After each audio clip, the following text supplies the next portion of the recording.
melati kuntum tumbuh melata. Sayang merbah di pohon cemara. Bismillahirrahmanirrahim mulanya kata. Segmen Enak Rasa pembuka kata. Assalamualaikum warahmatullahi wabarakatuh. Salam sejahtera dan selamat pagi. Kembali bersama saya di segmen Enak Rasa Rampai Pagi. Seperti biasa, setiap hari Sabtu, saya akan membawakan pelbagai-bagai resepi yang unik-unik, resepi yang sedap-sedap, orang yang nyaman-nyaman, yang boleh diikuti oleh bis kita semua. Baiklah, untuk tidak melenggahkan masa, saya akan tunjukkan apa dia resepi Ketani hari ini. Hari ini mungkin semuanya tertanya-tanya, apa resepi Ketani? Iaitu, resepi saya hari ini ialah mi goreng seafood. Mungkin ada yang memikirkan, senang tu cara membuat mi goreng. Kanak-kanak pun pandai, aku pun pandai. Tetapi cara teknik yang sekalian ni, macam mana supaya mi goreng Ketani itu tidak terlampau lembek, tidak terlampau licak. Apabila Ketani menggoreng, tidak terlampau berminyak dan jangan terlalu menggunakan minyak jua. Dan Ketani di sini akan saya tunjukkan macam mana Ketani membuatkan agar sebabnya seafood kan makanan laut, jadi supaya makanan laut itu tidak terlampau keras apabila Ketani goreng, Ketani masukkan semua bahan-bahan sayuran. Baiklah, akan saya tunjukkan apa dia bahan-bahannya. Bahan-bahannya ialah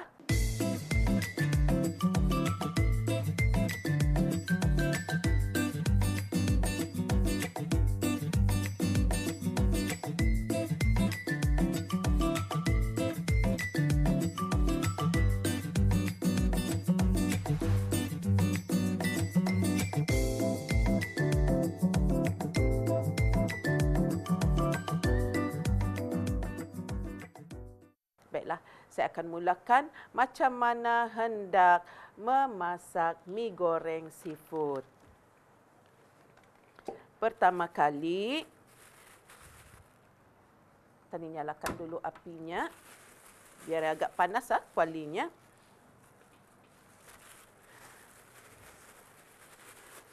Mi kuningan ni yang telah pun saya rebus dengan air panas sekejap sahaja dan diletakkan sedikit minyak agar ianya tidak melekat. Kicap pekat saya masukkan terlebih dahulu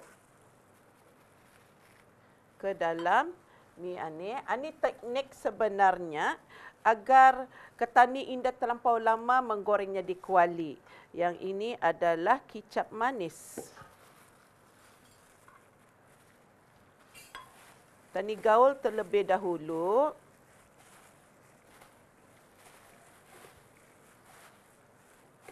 Nah, ini caranya supaya segala kicap itu ianya sebati. Sebabnya saya faham dan difahami juga ada sesetengah Ketani ataupun bis kita bila meletakkan kicap itu sudah ia dikuali. Jadi terlampau lama karang mi Ketanian ini di dalam kuali, jadi ianya akan melicak ataupun lembek. Jadi ini caranya Ketani gaulkan dahulu kicap ini supaya ianya sebatikan. Baiklah, Ketani akan mulakan menumis di minyak, dimasukkan.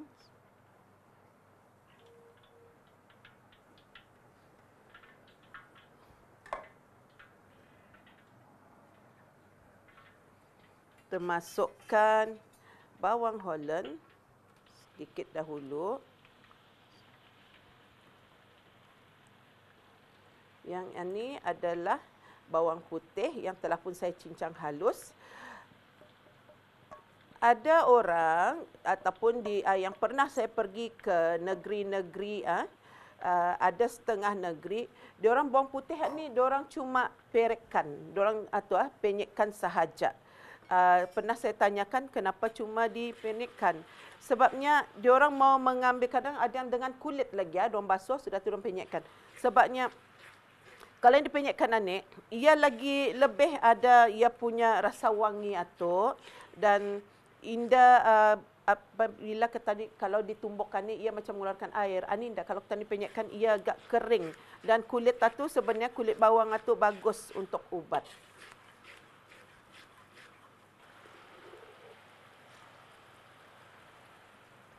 Sambil ketani menunggu ia agak kekuningan, yang lebihan kicap ni ketani masukkan.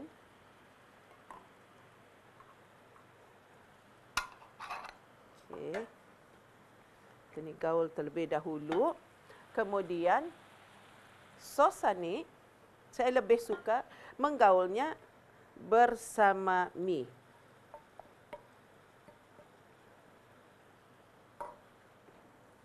Macam ni diulikan supaya ianya sebati ya.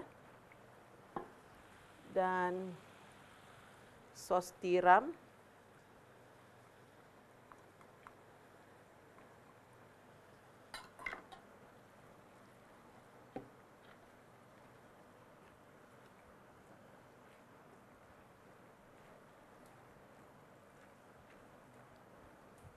Okey, serta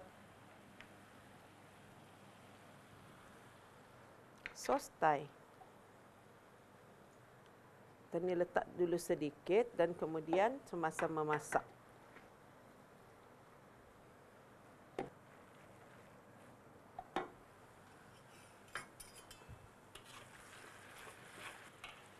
Kemudian sudah agak naik bau, ketani letakkan 3 biji telur.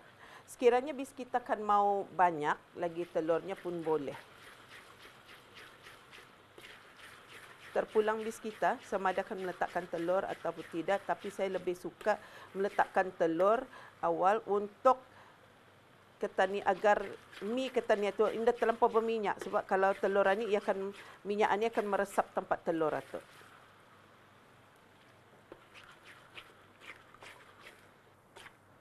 Okey, telurnya sudah agak sebati dengan bawang tadi. Tadi boleh lihat di sini ya, ianya sudah sebati. Biarkan sekejap.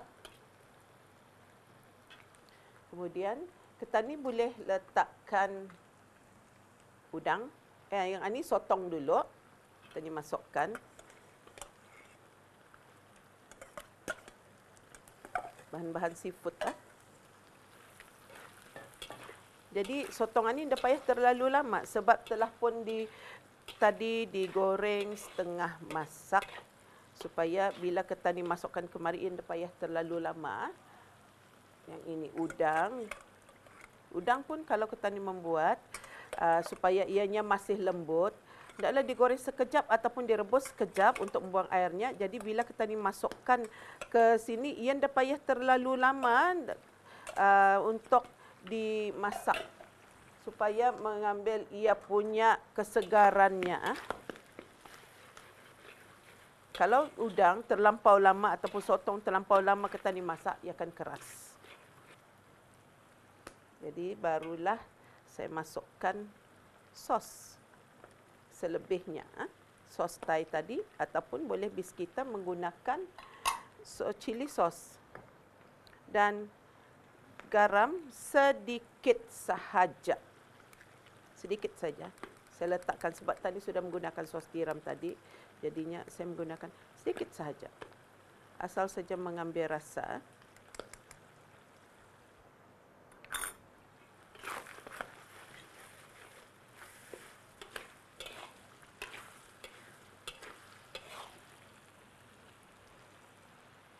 Yang ini tauge.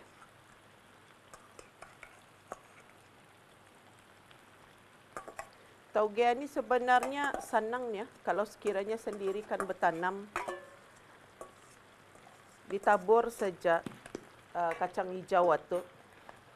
Jadinya disiram-siram, dipecik-pecikkan air dengan menggunakan spray. Okey. Yang ini adalah kubis. Saya masukkan segala-gala macam sayur. Sebabnya ketani tahu anak-anak pertanian ni kadang-kadang tidak berapa suka makan sayur. Jadi bila ketani letakkan di sini, dalam mi, mau tidak mau, diorang akan makan. Ini sayur kubis. Semuanya kita dimasukkan terlebih dahulu. Kemudian lobak.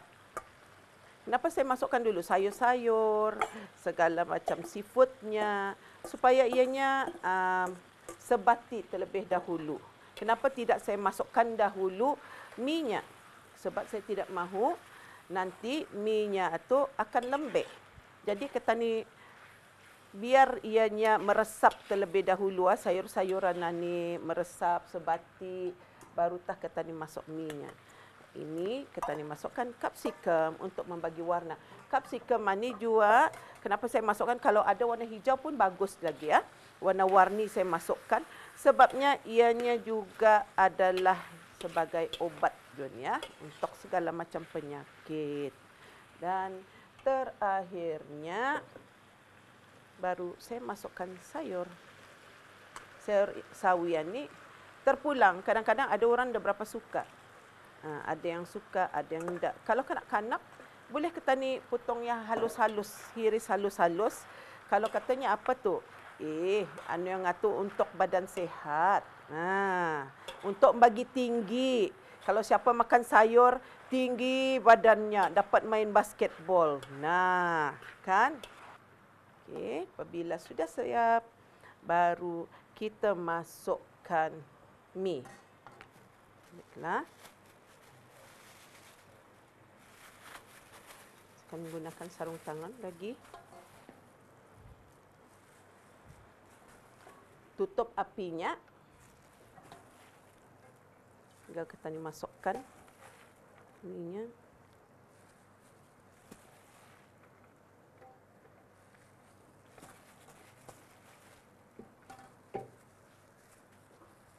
Dan gaul. Kenapa saya tutup apinya? Sebab ianya sudah panaskan. Jadinya ini tinggal menggaul sahaja mi itu dengan sayur-sayurannya. Jadi kita ni dah mau ianya karang licak ataupun lembek. Jadi macam mana ianya sudah sebati. Semuanya bercampur. Dan kita ni boleh melihat di sini ianya dah berminyak.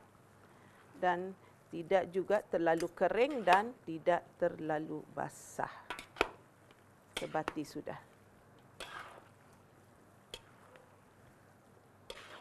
Nah, cantik. Jadi baru saya buka apinya lagi saja untuk meresapkan semua sekali ianya sebati. Kita tutup apinya. Kalau sekiranya akan menambahkan lagi sayur pun boleh. Kalau sekiranya kita ni kan mau macam mana pun boleh.